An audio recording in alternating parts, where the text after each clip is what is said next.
episode is brought to you by Evolution Dog Training, a modern approach to behavior solutions. Evolution Dog Training is brought to you by LVT Leanne James. Their passion is to provide high-quality dog training and behavior services using only humane, reward-based, and ethical training methods. Leanne and her team coach, mentor, demonstrate, and empower you to work with your individual dog, following Lima principles. Visit the show notes at vegasdogmoms.com to download our exclusive coupon for a free virtual consult with Leanne and tell her that Vegas Dog Moms sent you. Now, let's get to the episode.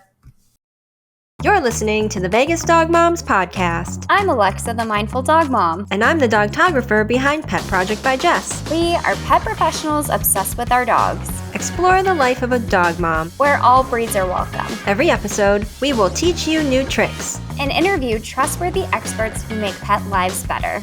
We are the Vegas Dog Moms. Hello, and welcome to episode 5. First and foremost, I want to say huge congrats to the Vegas Golden Knights on their Stanley Cup win. Yay! I'm not going to clap because I don't think the listeners would enjoy that. But yeah, this past week has been a vibe. The entire city is like on one, and I am here for it. Did you celebrate at all? Did you go to the Strip? I did not go to the Strip, but I did. I was at work, and I immediately pulled up on Hulu the whole parade and got to watch it live at work. Very cool. Which was kind of fun just to see the drunkenness. Drunk speech from Carlson. Yes. The videos that they've been posting have been amazing. And they just posted a full-length video. Like, it's an amazing video. Go check it out on their page that someone put together of like their whole journey here and the fans. And the song is perfect. And got me all teary-eyed, but yeah. I didn't go to the Strip because I would have ended up going by myself, and the parking situation seemed tricky. And I was like, no, if I'm drinking. So I ended up getting invited to go to the Circa. So I watched the parade from the pool there.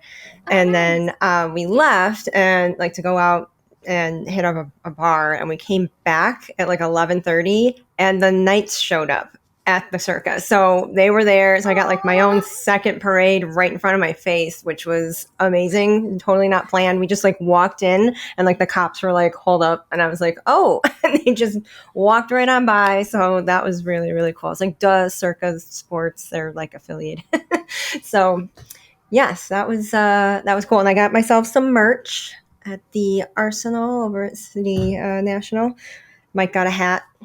They don't have prices on anything. Heads up to anyone going there. It is, think about what you think it might cost. It's more than that. So you get up to the counter and you're like, oh, but it's worth it. It's good stuff. The big question is, do they have anything for dogs? Yes, they did. They didn't have anything that would fit Ellie, though. She was like, it was like teeny tiny dogs. And I didn't see any bandanas. And I realized I got hers from like a market, like a Henderson market a couple years ago. So we might have to just keep an eye out for something like that for more merch. But yeah, they had these cute little jerseys. They just were for a very, very small dog. I don't even think they'd fit Lily.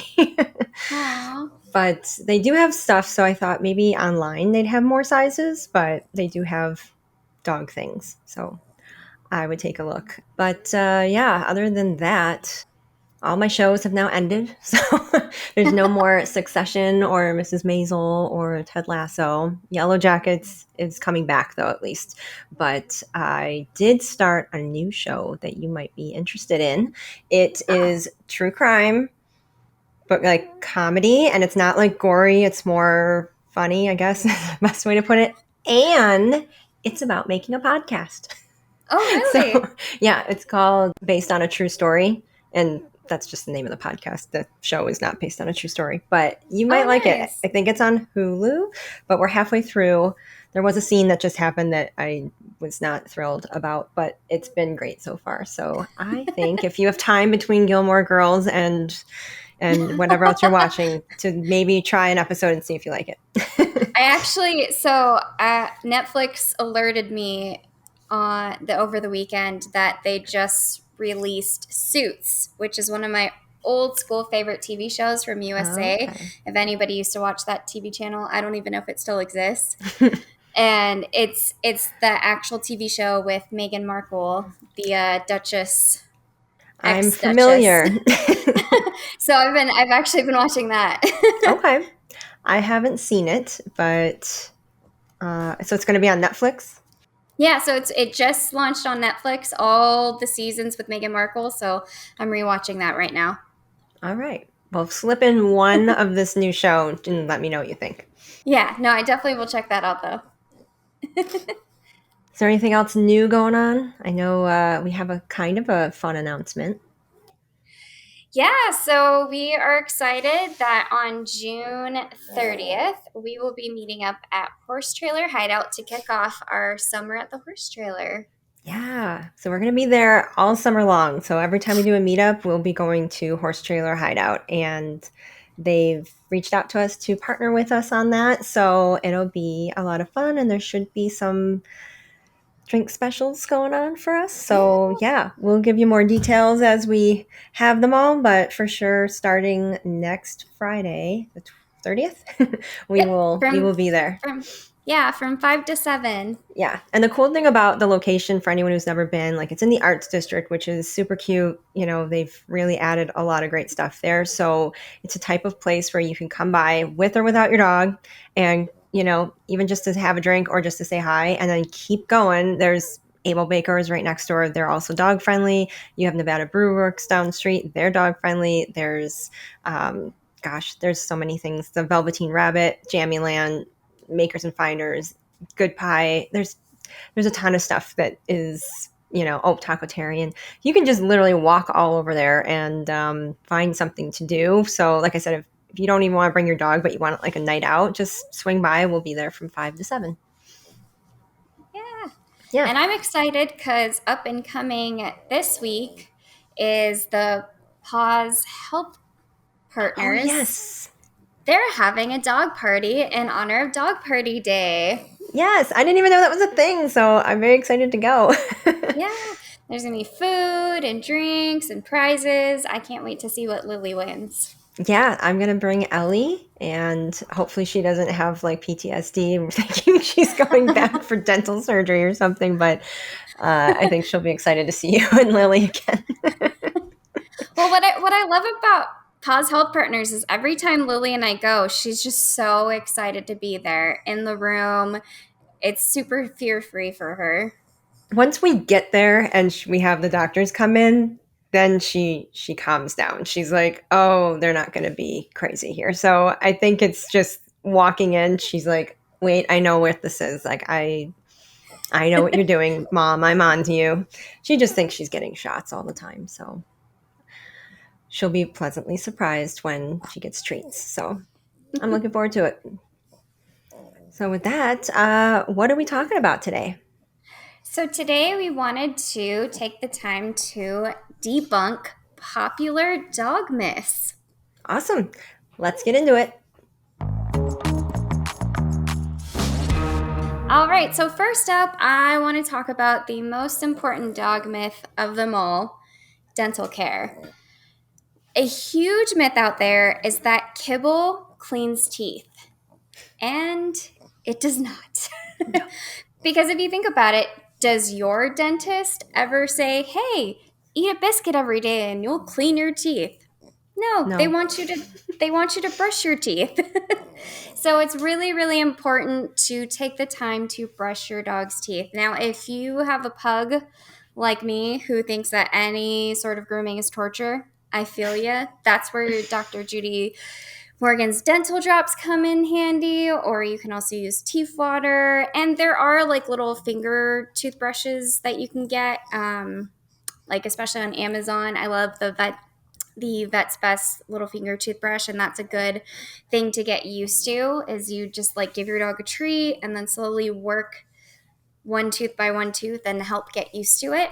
Yeah, I was always told, oh, just, you know, this chew is great for their teeth and cleaning their teeth. You know, just give them a yak chew and it's the same thing as brushing. And it's like, no, it's really not. You have to brush their teeth just like you brush your own. And that's how Ellie ended up at the dentist, the vet. So I just got a regular dog toothbrush, and she sits for it. Like, she will let me, like, she'll lay there, and we do the top on the one side, and we flip over, we do the other side, and I get the little front teeth that are real cute. And we have a toothpaste that they recommended, and it's been going well. Her teeth look great still from when they got clean. But yeah, I think a Good. lot of those companies try to trick you into, like, yeah, just get this dental bone and that cleans their teeth. And it's like, no, that's good for them for like enrichment and keeping them busy and for their teeth health, but you need to also brush. So anyone who's like not brushing their dog's teeth, because I did not do it for a very long time, just yeah, start getting in the habit of that. Yeah, absolutely. All right. So next, the myth about shelters, that you can't find purebred dogs there. Since I'm at the shelter a lot more often these days to take photos, I see a lot of dogs and a lot of purebred dogs. You'd be surprised. Belgian Malinois, English Bulldogs, Dachshunds, Rottweilers, Bernese Mountain Dogs. I've literally seen every type of dog there.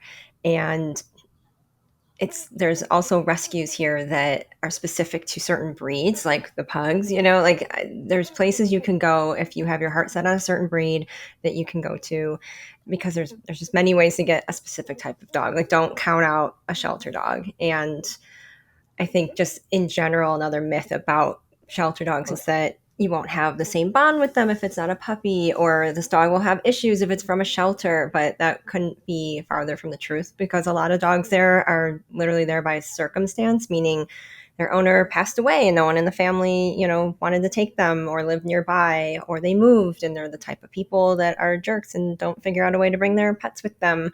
Um, there's nothing like wrong with these dogs. They just went from a home to being in a shelter, so they seem shut down when you see them. But you give them a chance, and you'll find your best friend. So I just say, always check your local shelter or rescue before going to a breeder. 100%. There are dogs in need of homes every day, so. Yes, and we are still very, very full at the shelter right now. Yes, Henderson, Animal Foundation, NSPCA, they all need help. Yes. Myth number 3. So myth number 3 I wanted to talk about was over vaccination. So vaccines, this is really, really common where your vet's like, oh my God, it's been a year. You need to pump your dog with vaccines again. Now, I'm not anti-vaccines. I'm all about smart vaccination, which is why I don't believe in over-vaccination, because that's what causes dogs to become ill. So what you want to do is titer test. And I know it sounds scary because your vet's like, oh yeah, it'll be $500 compared to like $50 in vaccines.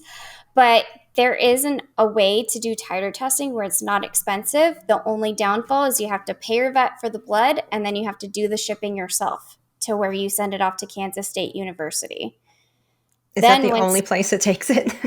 Yep, because Kansas State University is the only place that is allowed to do the rabies. With the other ones, I think there's other labs that can get away with it, but Kansas State University is the only one that's allowed to do rabies. And it only comes out to like $100 between the rabies, the distemper, all the vaccines that you need to test for. And here's a really good quote that I read from a friend the other day. She says, how long do vaccines protect your dog? Well, my dog Cooper's last distemper, parvo, and adenovirus, apologies, I suck at pronunciation, adenovirus core vaccines were when he was a puppy. He probably had 4 rounds, 1 at the shelter, 2 to 3 rounds at my vet before he was 20 weeks old. Oh. He had 2 rabies, and his 1-year rabies in 2015 and his 3-year rabies on March 17th back in 2016. Note, are labeled as 1 and 3 year, but the vaccines are exactly the same. No vaccines since his last rabies, and here's his most recent titer test, which shows he still has protection 8 years later. So this is why it's really important to safe vaccinate, not over vaccinate. And if your dog has reactions to vaccines, please go get them a titer test and get an exemption from your veterinarian.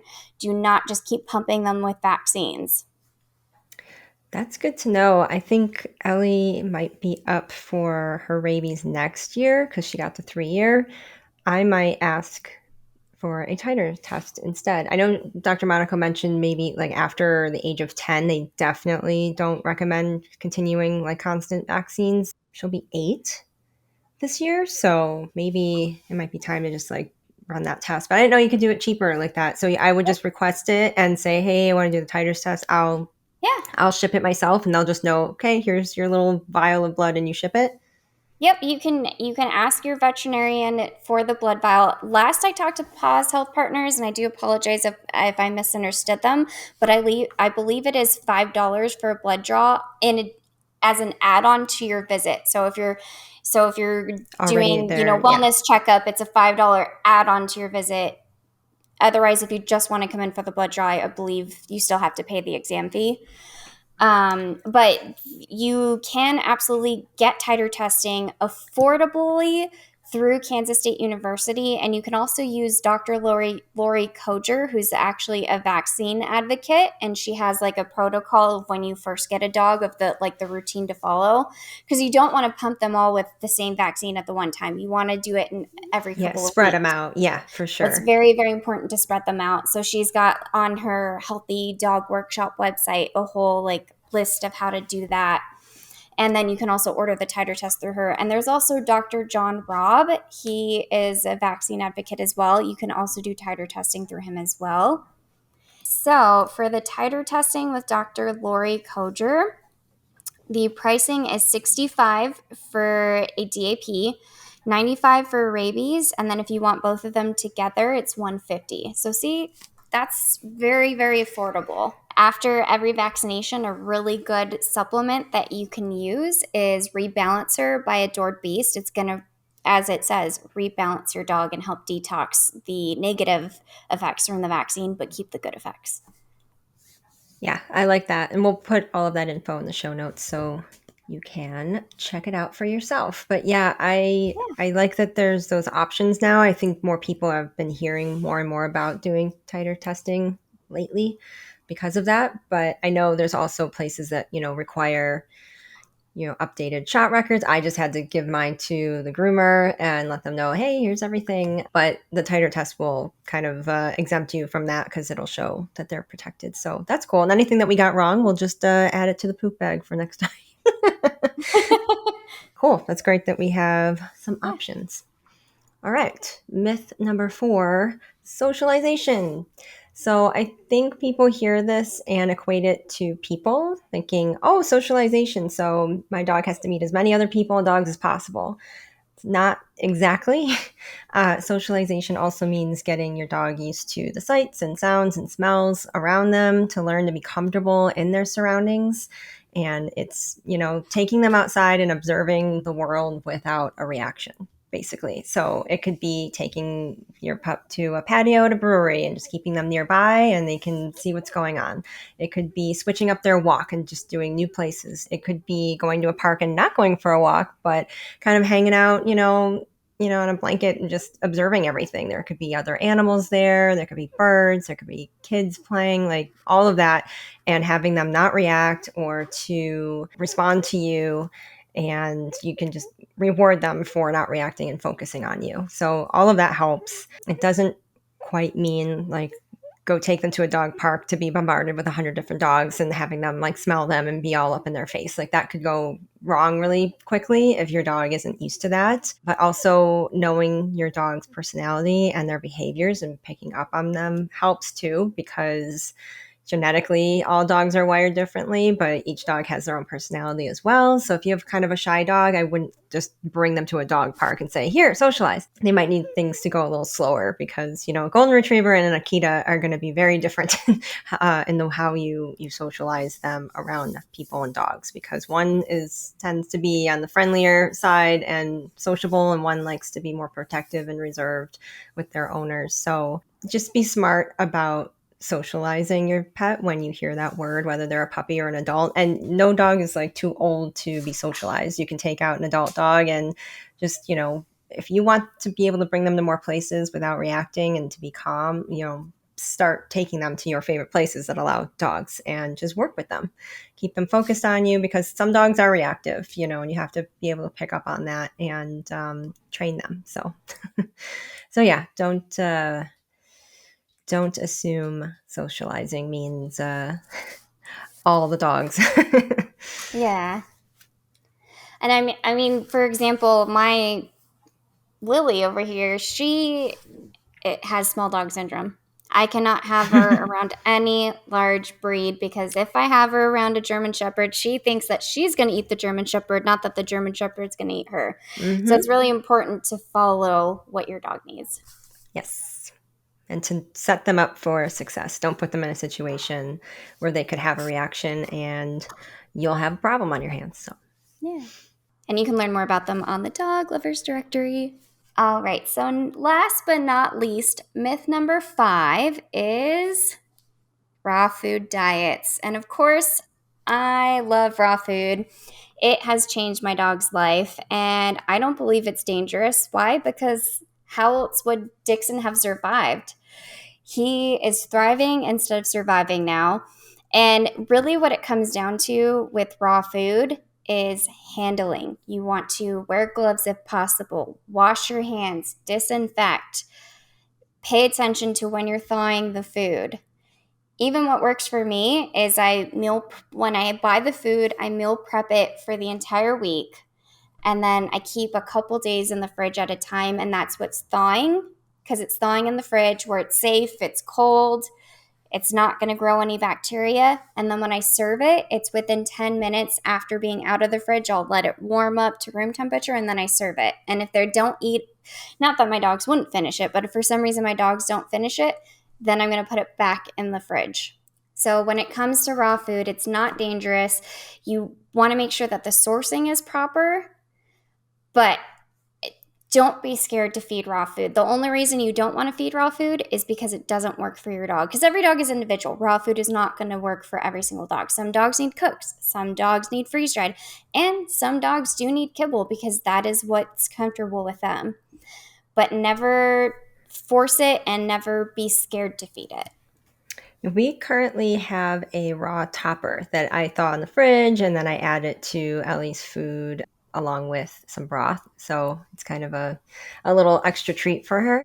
But speaking of, knowing what's right for your dog, Paws Health also has a nutritionist who can work with you and figure out what Yeah. you are feeding and if there's issues with your dog, what to maybe switch to. And that could be, jazzing up your kibble with a topper. It could be doing cooked food. It could be doing a raw diet because I know the results I saw with Dixon with his skin and all of that from like before and after is kind of wild. I guess cost wise, is it a huge difference from normal, kibble feeding, or does it just depend on what type of stuff you're using? Is it like, do you have like a variety of food, or is it like one main thing that you're buying? To me, I don't understand how people say, oh, I can only afford to feed kibble because it's not really, when it comes down to budget, it shouldn't be what you can afford to feed. It's what works for your dog. For me, yes, his food is expensive because I'm feeding him whole fresh food. I'm not feeding him ultra processed and pressure pasteurized food. So the price is going to go up higher because of the quality of food. It's the same thing with buying traditional GMO food versus non-GMO organic food. Those berries are going to be $5 instead of $2 because you're paying for a higher quality of food. So really, yeah, if you can't afford raw food, then that's when you can look into DIY because when you're doing it yourself, and of course, there's classes you can take like feedreal.com. They have a nutrition course for pet parents to help them make their own food where it's cost effective but also works for their dogs. I didn't know about that. That's kind of cool. I Me, think, I me, think, I can't look at blood and gut, so that's yeah, why no. that's why I feed commercial. I suck it up, but Yeah, that I think some people who want to feed raw, but maybe either are afraid of the work involved in it, or maybe the cost. But I think The myth, though, is that it's dangerous, right? Like Yeah. that's what people, I don't know what people, but people say, but I do know some vets are like, they're all for it. And then there's others that are not. And to me, it's like, well, maybe do some more research before saying it's going to kill your dog. So I Yeah. guess, what do you say to people who say it's dangerous? I mean, for any vet that is very misguided, because I get a lot of them on TikTok, I get a lot of them on Instagram. They're like, "Oh my God, you feed your dog raw food? Like you're taking such a huge risk."